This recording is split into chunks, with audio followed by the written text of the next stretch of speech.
Without proper sanitation and security checks of the input field on a web server, an attacker might inject commands to the underlying operating system, completely disabling the firewall and starting the shell.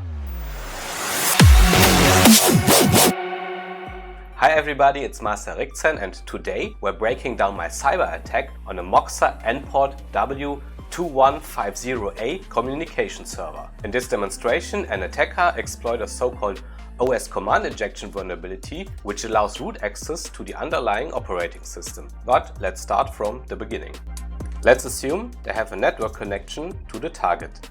An Nmap scan reveals an active web server on port 80. When visiting, the attacker is prompted for a password. This device with this firmware version has hard-coded credentials which they can use to get access. Are you curious how they got those? Previously, I released a video showing a hardware hack on this device. They moved to maintenance under system management and opened the ping test function.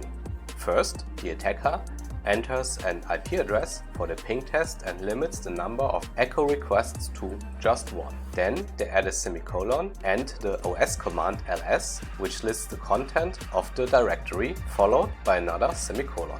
The ping test is executed and you see the result of the ping test and the content of the directory. In some cases of OS command injection, the first command must be successful to execute the second. But in this case, you just need to put two semicolons and a command in between. And here you have space for commands with a length of up to 39 characters. First, the attacker checks their privileges with whoami, and you see they have root level access.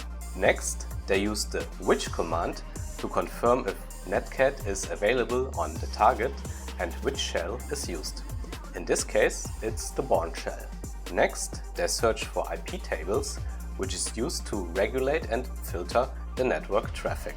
The attacker simply deletes all rules with the command ~flush, completely opening up the system, as the next command ~list shows. As netcat is available on the system, the attacker starts a bind shell with netcat. Netcat listens on port 4444 and -e forwards all inputs to the system shell.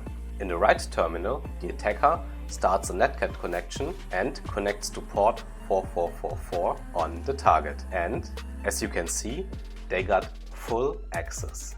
Okay, what does this mean to your industrial communication? If your OT network communication is regulated by a firewall, an attacker might use this compromised device as a pivot point for lateral movement. And in this case, the device is pretty much broken since the IP table rules have been completely removed with the ~flush command. The only way to recover is completely reinstalling the firmware. The command injection vulnerability and the hard-coded credentials were patched in later firmware versions, so you should upgrade ASAP.